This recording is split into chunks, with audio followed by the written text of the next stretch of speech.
Welcome. Today we're conducting a really detailed analysis of the source material surrounding a conflict that reshaped the entire world. It was called the Great War at the time. We know it today as World War I. And our goal here is to dig into the complex causes, the truly global scope of it all, and the devastating aftermath that we're still living with. It's a critical examination, and we're going to stick closely to the facts and figures from the sources because the human toll is, frankly, shocking. Let's start there. What are the top line numbers? Well, the war lasted just over 4 years. It starts July 28, 1914, and ends November 11, 1918. And in that short span? An estimated 40 million total casualties. 40 million. It's a number so large it's hard to even picture. When you break that down, what's the most immediate takeaway for someone trying to grasp this? Well, the military fatalities alone are staggering, over 9 million soldiers killed. But what really set this war apart, what made it so different, was how it blurred the lines between the battlefield and, civilian life. So it wasn't just soldiers dying. Not at all. The sources show that somewhere between 6 and 13 million civilians died from war-related causes. What does that even mean, war-related causes? It's everything: famine, disease, and in some cases, systematic state-sponsored genocides. It's this comprehensive reach into every part of society that ranks it among the deadliest conflicts in all of human history. So our goal for you today is to synthesize all of this information. We want to build the foundational knowledge you need to really understand the modern world that came out of this catastrophe. We'll explore that breakdown of the old balance of power, the horror of the trenches, the technological shifts, and the political and economic legacy that followed. We're going to give you the specific facts that define this global reckoning. So to understand how a single assassination in Sarajevo could, spiral into a world war, we have to rewind. We have to go back to the 19th century and look at the failure of what historians call the Concert of Europe. Right. What was that system even designed to do, and what went wrong? The Concert of Europe was basically an agreement set up after the Napoleonic Wars in 1815 to maintain long-term peace by ensuring a collective balance of power.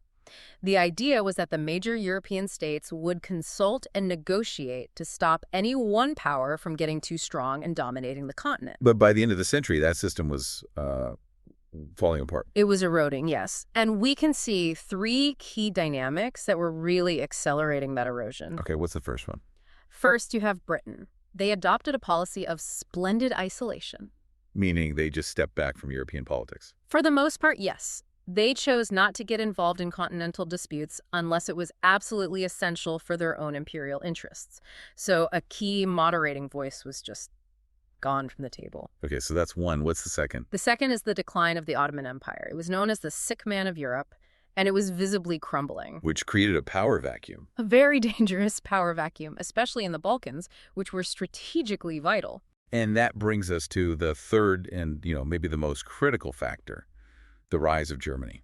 Absolutely. The consolidation of the German Empire after the Franco-Prussian War in 1871. It fundamentally changed everything. How so?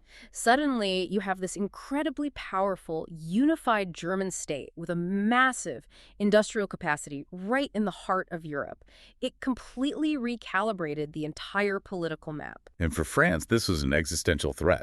It was. Their immediate priority became avenging that crushing defeat in 1870 and getting back the territory of Alsace-Lorraine. But their focus shifted a bit later on. Right, it did. By the 1890s, French policy also started focusing more on expanding its colonial empire, trying to compete with Britain on the global stage. So all of this tension and fear, especially around this new German power, it leads directly to these rival alliance systems that basically locked Europe into 2 armed camps. Exactly. Let's start with the Central Powers. How did that alliance come together? The main architect here was Otto von Bismarck, the German chancellor.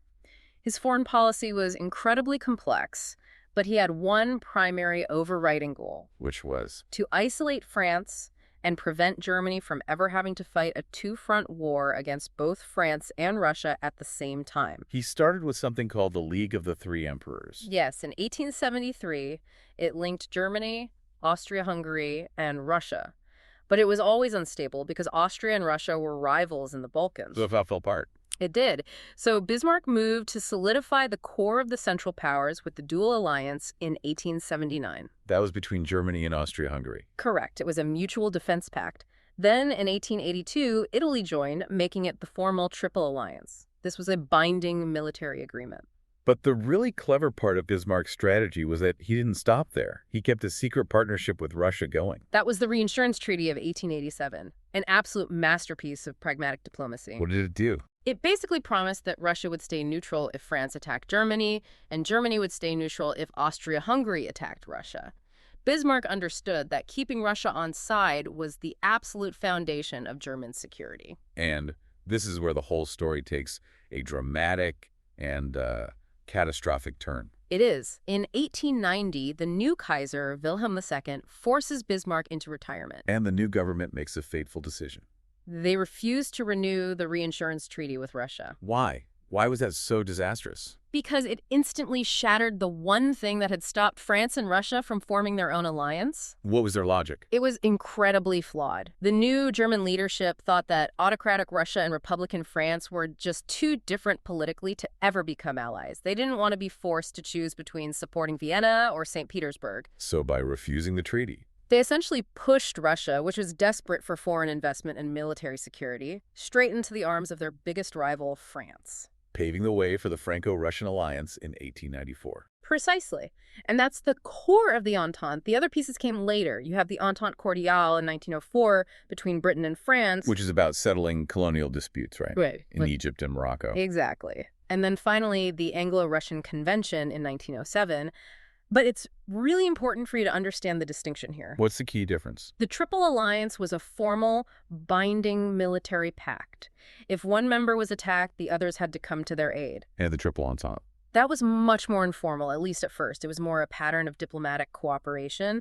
But by 1914, that pattern had solidified into a firm expectation of mutual defense. Oh, by the early 20th century, you have these two massive alliance systems facing off, and they're both backing it up with an accelerating military buildup. A massive arms race. Let's talk about the most famous part of that, the Anglo-German naval arms race. This was driven almost entirely by Kaiser Wilhelm II. He had this obsession with the British Royal Navy, and his top admiral, Tirpitz, convinced him they could build a German navy, the Reichsflotte, that was big enough to challenge Britain's control of the seas. A direct challenge to centuries of British dominance. It's a direct challenge. And Britain's response wasn't just political, it was revolutionary, technologically speaking. Yes. In 1906, they launched HMS Dreadnought. And this ship changed everything. It was arguably the single most decisive piece of military hardware built in the entire pre-war period. Why? What made it so special? Well, before 1906, battleships carried a mix of different size guns, big 12-inch guns, smaller 6-inch guns. The Dreadnought introduced the all-big gun concept. It had 10 massive 12-inch guns. And what did that mean in a fight? It meant it could engage and destroy any other battleship on Earth from miles away, long before the older ship could even get close enough to use its smaller guns to fire back. So the key insight here is that the Dreadnought instantly made every single existing battleship and every other navy completely obsolete. Instantly. It just reset the clock to zero. So Germany, despite pouring all this money and industrial power into its naval program, never caught up. They could never overcome that initial technological leap. They built a powerful fleet, yes, big enough to make Britain nervous and force them to keep their ships close to home, but not big enough to ever actually win a decisive battle against the Royal Navy. And all that spending crippled German finances without actually giving them a strategic win. Precisely. It was a massive, expensive failure. And the sources show that Germany eventually had to admit this, leading to a huge pivot in their military strategy around 1911 or 1912, the Rüstungswende. The armaments turning point, yes. Right. The German Chancellor, Bethmann Hollweg, basically conceded the naval race and shifted all that focus and money back to the standing army. But why? Wasn't Britain still the main rival? The threat from Britain hadn't gone away, but a more immediate and, to them, more terrifying threat had emerged. Watch. Russia. They were deeply concerned about how quickly Russia was recovering its military strength after being defeated by Japan in 1905. And specifically, it was about railways. The railways were critical. Russia was pouring money into building new rail lines in its western border regions near Germany and Austria-Hungary. And that threatened Germany's entire war plan. It did, because the German plan, the Schlieffen Plan, depended on being able to mobilize their army much faster than the Russians. If Russia could use its new railways to get its massive army to the front quickly, that German advantage would just disappear. So the key insight is that Germany effectively chose to give up on trying to match Britain's navy. In order to secure their eastern flank against Russia, the perceived threat from the east became the #1 priority, even more so than the rivalry with Britain. And you see this in the numbers. Absolutely. In 1913 alone, Germany added 170,000 troops to its standing army. Which, of course, triggered a reaction from everyone else. Of course. France immediately extended its mandatory military service from 2 years to 3. The result was this collective surge, where military spending by the 6 major European powers increased by over 50% in real terms between 1908 and 1913. The whole system was primed. A massive war machine had been built, the alliances were locked in place. All it needed was a spark. And that spark came from the one region where the interests of all these great powers violently intersected. The Balkans? The powder keg of Europe? It had earned the name. The mix of competing nationalisms there was just extremely volatile. And for the Austro-Hungarian Empire, the region was, existential. It was. They saw Serbian expansion and the pan-Slavic nationalism that came with it as a direct mortal threat to their own multi-ethnic empire. Why was that? Because if Serbian nationalism was successful, they feared it would inspire the South Slav populations inside Austria-Hungary to break away. It could pull their whole empire apart at the seams. And Russia's role in all this just made things more complicated. Much more complicated. On one hand, Russia saw itself as the traditional protector of its fellow Slavs in Serbia. But on the other hand, they had their own strategic goals. They desperately needed their Black Sea fleet to have access to the Mediterranean through the Bosporus Straits, which were controlled by the Ottoman Empire. So paradoxically, they didn't want the Ottomans to collapse completely. Exactly. Russia actually preferred a weak Ottoman government controlling the straits rather than risking a powerful, ambitious Slavic state like Bulgaria taking over and potentially closing them off. This clash between their ideology and their practical naval strategy made Russian diplomacy incredibly unpredictable. So before we get to 1914, we have to highlight a couple of specific crises that really ramped up the tension, starting with the Bosnian crisis. The 1908-1909 Bosnian crisis was a critical turning point. Austria-Hungary unilaterally annexed Bosnia and Herzegovina. Territory they had been occupying since 1878, but it was still officially Ottoman. Correct. This move not only humiliated the Ottomans, it enraged Serbia, which had its own ambitions to incorporate Bosnia into a greater Serbian state, and it severely damaged Austro-Russian relations. It basically ended any hope of them cooperating in the region. Yes. And then, just a few years later, you have the Balkan Wars. The First Balkan War in 1912. That's where the Balkan League, Serbia, Bulgaria, Greece, Montenegro all teamed up and quickly defeated the Ottoman Empire, seizing almost all of its remaining territory in Europe. And that showed everyone just how weak the Ottomans had become. It did. And it made Austria-Hungary incredibly nervous, especially when Serbia gained ports on the Adriatic Sea. They actually ordered a partial mobilization. Tensions were incredibly high. But the instability didn't stop there. The victors immediately started fighting amongst themselves. Right. The Second Balkan War broke out almost immediately in 1913. Bulgaria, unhappy with its share of the spoils, attacked its former allies, Serbia and Greece. And Bulgaria was defeated. It was. The outcome of these two wars was this vicious cycle of deep resentment, insecurity, and supercharged nationalism among all the parties involved.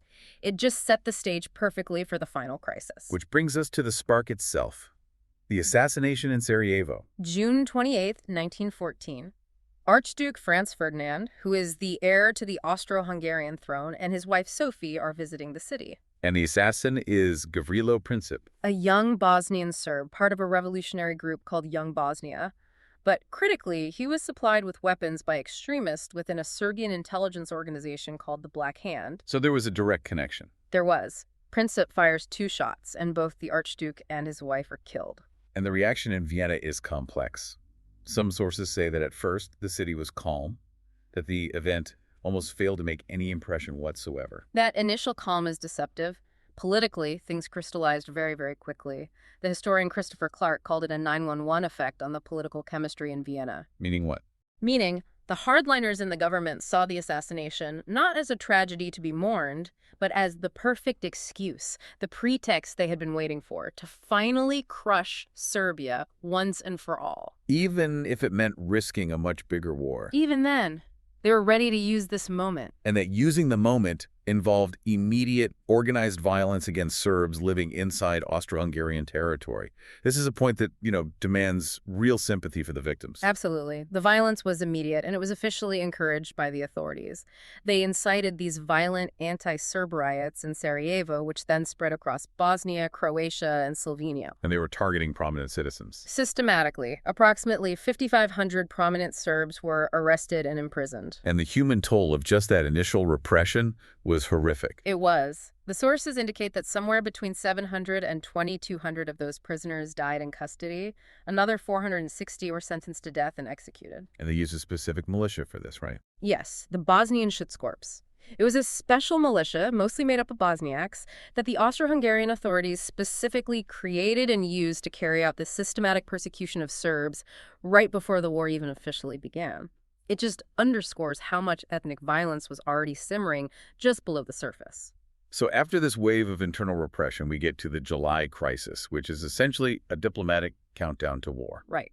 Austria's goal is now singular: use the assassination to destroy Serbian sovereignty.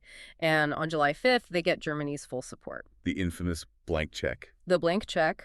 Berlin assures Vienna they will back them completely, even if it means war with Russia. Then, on July 23rd, Austria delivers its ultimatum to Serbia. And these demands were written to be rejected. They were intentionally unacceptable. What made them so impossible? Well, they included things like suppressing all anti-Austrian propaganda. But the real poison pills were the demands that would allow Austrian officials to operate inside Serbia, to participate in the investigation and trial of Serbian citizens on Serbian soil. Which would effectively violate their sovereignty. It would turn Serbia into a protectorate. But it's remarkable how much Serbia actually agreed to. They did.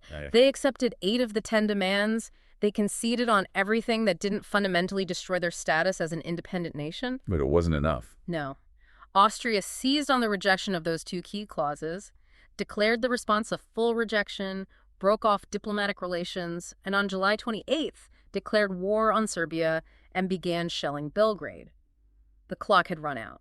And then the chain reaction, what everyone had feared, becomes unstoppable. Russia, feeling obligated to protect Serbia, orders a general mobilization of its massive army on July 30th. And for Germany, that full mobilization is seen as a direct act of war. Yes. So on July 31st, Germany issues its own ultimatums. One to Russia, demanding they halt mobilization, and one to France, demanding they declare neutrality. Russia refuses. Russia refuses. So Germany declares war on Russia on August 1st. France orders its own mobilization, but they hold off on a declaration, hoping to make Germany look like the clear aggressor. But Germany's entire war plan, the Schlieffen Plan, it depends on moving fast, on striking first in the West. It does. So on August 2nd, German troops occupy Luxembourg, and critically, they demand free passage across neutral Belgium to execute their big flanking maneuver into France. And the invasion of Belgium on August 4th is what finally brings Britain into the war. Under the 1839 Treaty of London, which guaranteed Belgian neutrality, by midnight on August 4th, all the great powers of Europe were at war with each other. The opening months of that war were defined by Germany's enormous gamble to avoid that two-front war, the Schlieffen Plan. It was designed to be a lightning victory. The concept was logistically brilliant, but as we saw, diplomatically, it was a disaster because of Belgium. The strategy was to put 80% of the German army in the West to crush France in 6 weeks, which was how long they thought it would take Russia to fully mobilize. And the key was this huge, sweeping, flanking maneuver through Belgium. Right, through Belgium and the Netherlands, to encircle Paris from the west and force a quick surrender. Then they could rush all those troops back east to face Russia. But the plan that was actually executed in 1914 wasn't the original plan. It had been modified by the new head of the German General Staff, Moltke the Younger. And those modifications were fatal. Moltke was more cautious. He canceled the planned invasion of the Netherlands, which narrowed the corridor for the advance. But the most critical error was weakening the main attacking force. He weakened the decisive right wing, the giant hammer that was supposed to swing around Paris. The original plan called for a troop ratio of something like 85 to 15, overwhelmingly strong on the right. Moltke changed it to about 70 to 30. And what was the consequence of that change? Why was it so fatal? It meant the right wing just ran out of steam. They were exhausted, their supply lines were stretched to the breaking point, and the weakened force didn't have the sheer mass to push through the final defenses. It also allowed the French and British to find a weakness. A critical, undefended gap that opened up between the German First and Second Armies as they approached Paris. And that opening was the opportunity the Allies needed, which led to the First Battle of the Marne in September 1914. Exactly. French reserves, famously rushed to the front in Parisian taxicabs, were poured into that gap. The German advance was stopped cold. And they were forced to retreat. A significant retreat, 40 to 80 kilometers. And with that, the Schlieffen Plan had failed. Germany was now stuck in the exact situation it was designed to prevent, a long two-front war. And the German High Command knew it immediately. Yes, there's a famous quote from Crown Prince Wilhelm at the time. "We have lost the war. It will go on for a long time, but lost it is already." And after the Marne, you get the race to the sea. Which was this series of failed attempts by both sides to outflank each other, which just resulted in them digging trenches.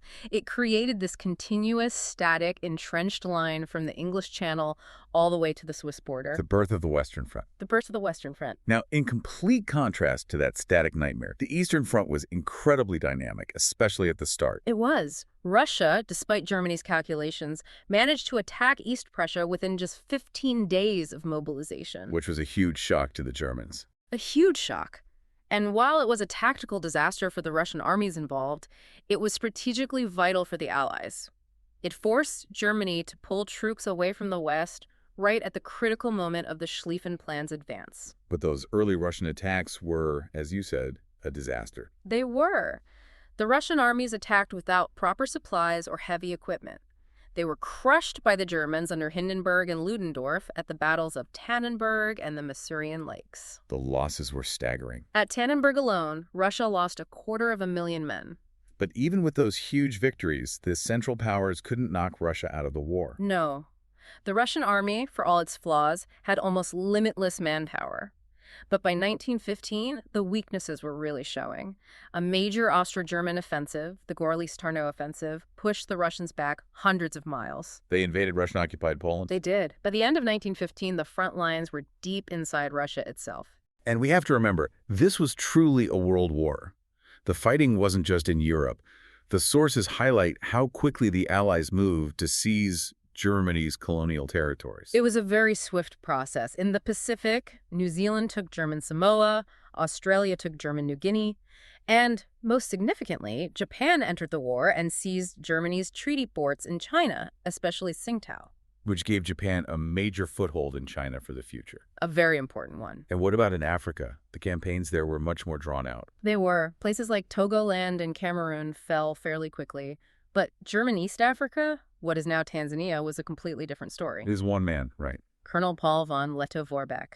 He led one of the most brilliant guerrilla campaigns in modern history. He had a tiny force. Fewer than 15,000 troops, mostly native Askari. And with that small force, he tied down over 300,000 Allied soldiers for the entire war. How did he do it? He refused to fight a conventional battle. His strategy was pure insurgency. Hit and run, deny resources to the enemy, and force the massive Allied army to chase his tiny force across thousands of miles of incredibly difficult terrain. And he never surrendered. He only surrendered 2 weeks after the armistice was signed in Europe, when he was finally shown proof that the war was over. His undefeated campaign became a major point of national pride in Germany after the war. Finally, in this early period, we need to touch on the vital role of India's support for the Allies, which really adds a complex layer to this whole colonial story. It's crucial. The British feared a mass revolt in India when the war broke out, but the opposite happened. Why? Nationalist leaders, like those in the Indian National Congress, believed that by supporting the British war effort, they could prove India's loyalty and maturity, and that this would speed up the process of getting Indian home rule. It was a pragmatic political calculation. It was. And the scale of that support was immense. Over 1.3 million Indian soldiers and laborers served across all theaters of the war. About 140,000 of them fought on the Western Front, enduring the horrific conditions of the trenches. And the cost was high. Very high. Nearly 48,000 Indian troops were killed. And what was the legacy of that incredible commitment? Betrayal. The British government failed to grant any meaningful self-government after the war. This profound sense of disillusionment and betrayal directly fueled the massive post-war independence movement led by Mahatma Gandhi.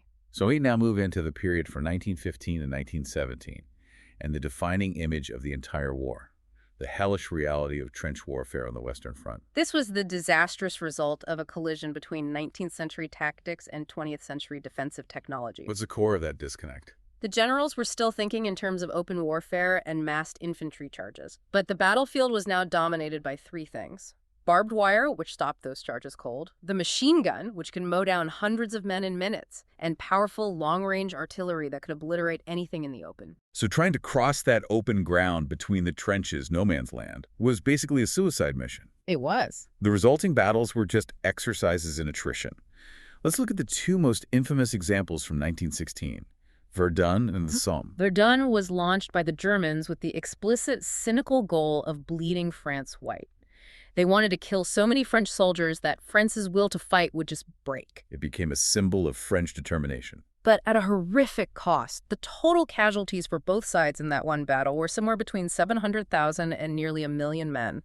It was just a meat grinder. And the Battle of the Somme, launched by the British to try and relieve the pressure on Verdun, was just as bad. The first day of the Somme, July 1st, 1916, is still the single bloodiest day in the entire history of the British Army.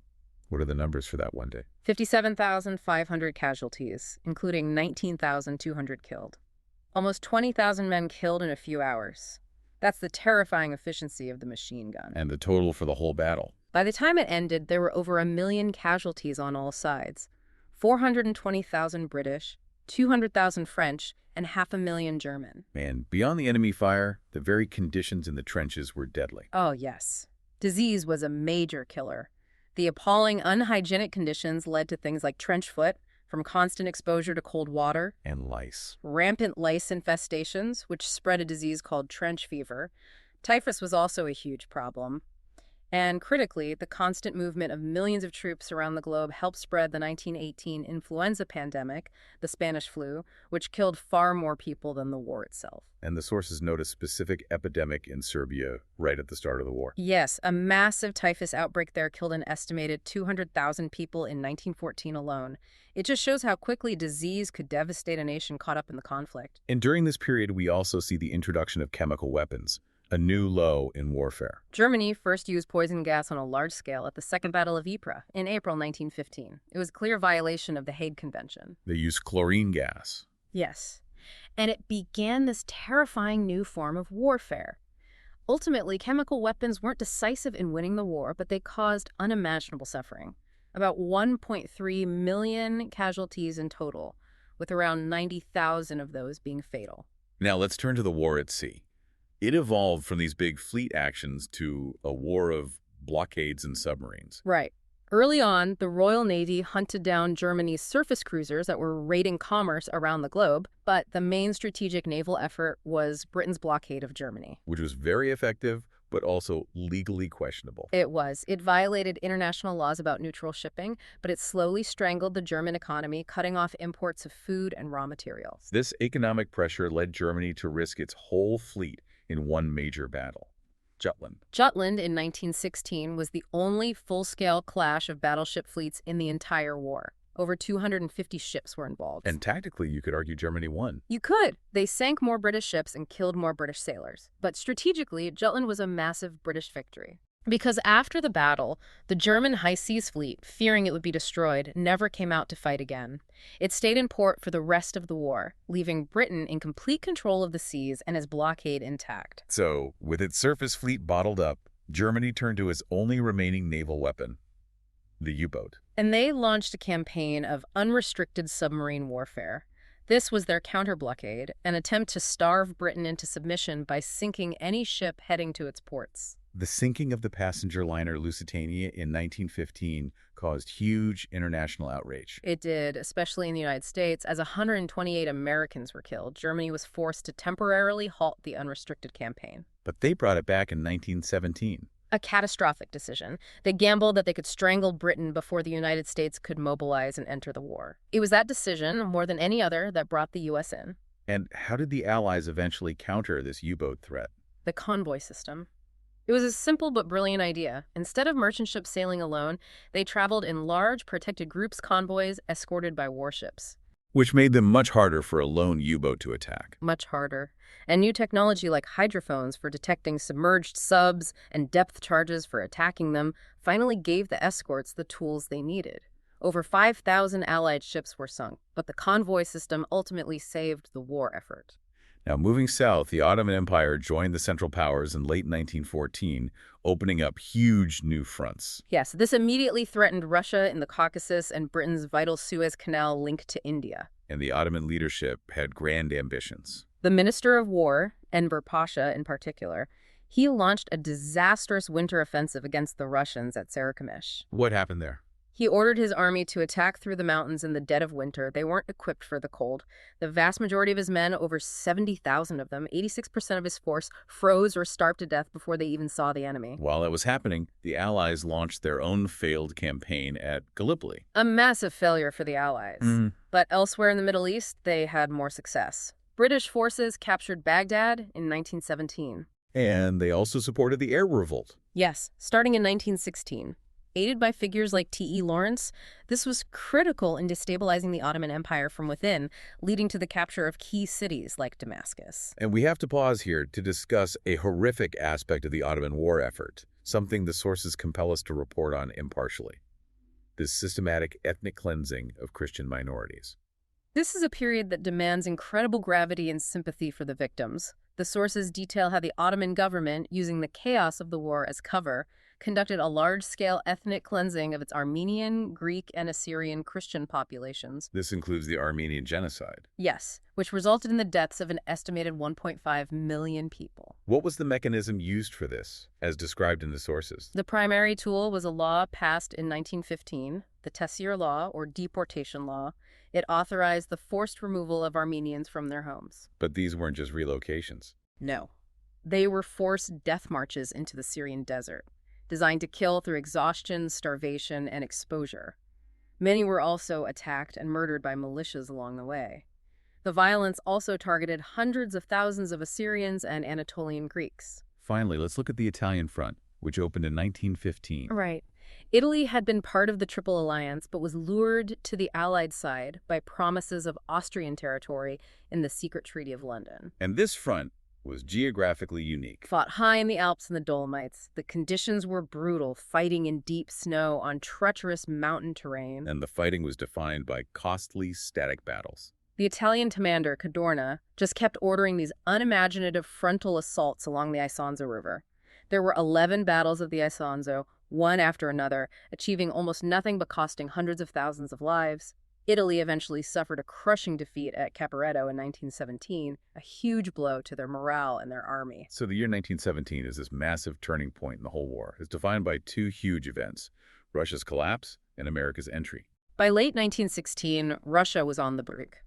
They'd suffered millions of casualties. There were severe food shortages. The breaking point came in March 1917 in Petrograd, when the Tsar ordered troops to fire on striking workers. And the troops refused. They mutinied. That led to the collapse of the monarchy and the setup of a provisional government. But that government tried to keep Russia in the war, which was a fatal mistake.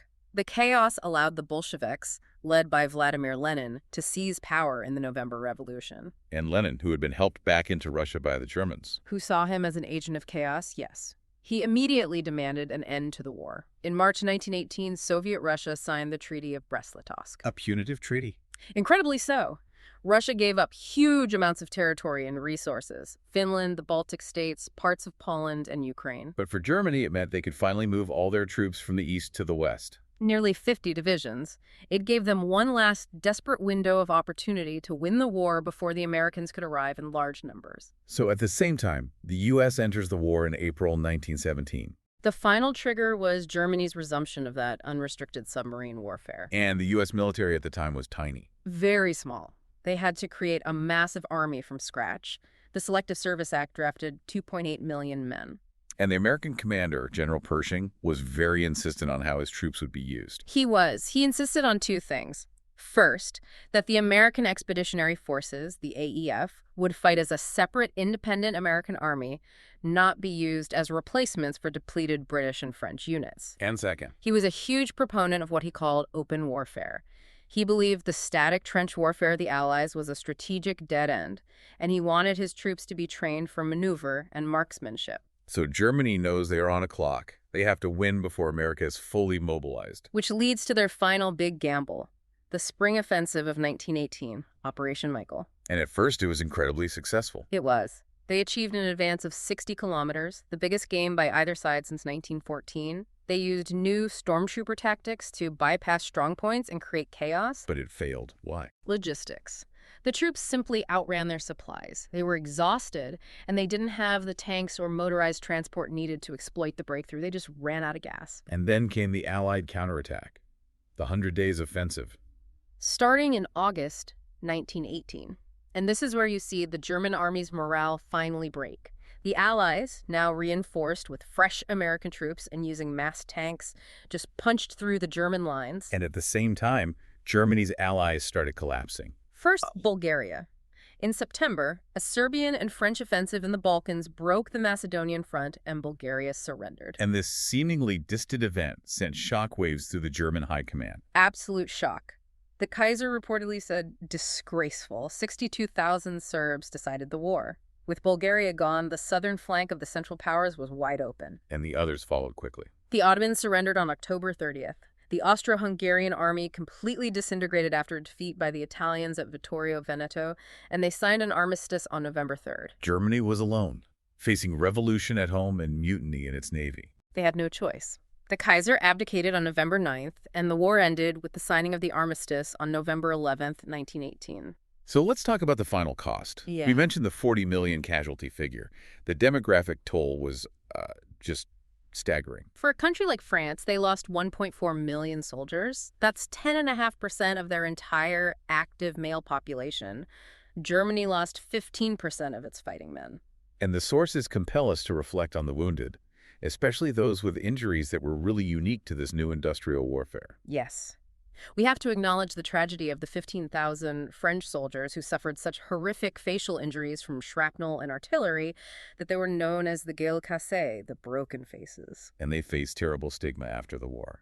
Terrible social marginalization. Reconstructive surgery was in its infancy. Many were hidden away. It's a really stark reminder of the human cost beyond just the death toll. And we should also remember the civilian deaths from the blockade. In Germany alone, the sources note almost 500,000 excess civilian deaths from food shortages and malnutrition, made much, much worse by that British naval blockade. The political map of the world was completely redrawn. 4 massive empires just disappeared. The Russian, the German, the Austro-Hungarian, and the Ottoman empires were all gone.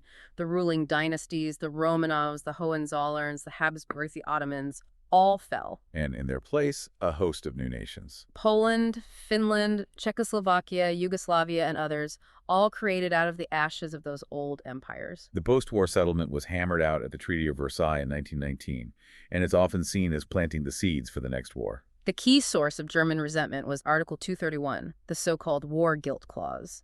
It forced Germany to accept full responsibility for causing all the loss and damage of the war. And this created a narrative of humiliation. A powerful one. The feeling in Germany was that this was a Versailles diktat, a dictated peace, not a negotiated one. It left the country feeling politically humiliated and economically ruined. But the sources also provide an important clarification on the reparations. The headline figure was 132 billion gold marks, which sounds impossible. And that's a critical point for you to understand. While that was the official number, Allied experts knew Germany could never pay it. The actual amount they were expected to pay was set at 50 billion gold marks. So the bigger number was more for political consumption back home in Britain and France. Largely, yes. But it was the 132 billion figure that fueled the political resentment and the narrative of an impossible burden, even if the reality of the payments was different. In fact, Germany made its final payment on bonds related to this war debt in 2010. The war also forged new national identities, especially for places like Australia and New Zealand. For them, the disastrous Gallipoli campaign became their baptism of fire. That shared sacrifice, so far from home, really fostered a sense of independent national identity that endures to this day with the commemoration of Anzac Day.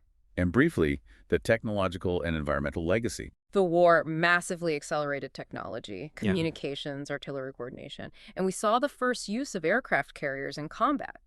But the environmental legacy is also permanent. The Iron Harvest. The Iron Harvest. And the Zone Rouge, the Red Zone in France, huge areas of land that are still, to this day, so contaminated with unexploded shells and chemicals that they are uninhabitable, a permanent scar on the landscape. So we've traced the sheer magnitude of this conflict from that tangled web of causes through the catastrophe of the trenches to the armistice that redrew the map of the world. The war was tragically called the War to End War. The Paris Peace Conference's goal was to ensure this could never happen again. So with that in mind, what specific factor, born directly out of the trauma of 1914-1918, do the sources suggest was the most direct cause of World War II, just 2 decades later? The sources really point to a combination of things centered on German resentment and the failure of the new international system. Specifically, it's that deep political humiliation from the war guilt clause and the Versailles diktat narrative. It led to a denial of responsibility. A widespread denial of war guilt among the German people. And it was that denial, combined with an aggressive political push to revise the treaty and the absolute inability of the new League of Nations to enforce international order. That combination became the overwhelming force driving Europe towards another war in the 1930s. That denial of guilt, rooted in the humiliation of 1919. One of the darkest and most lasting legacies of the entire conflict. Thanks for listening.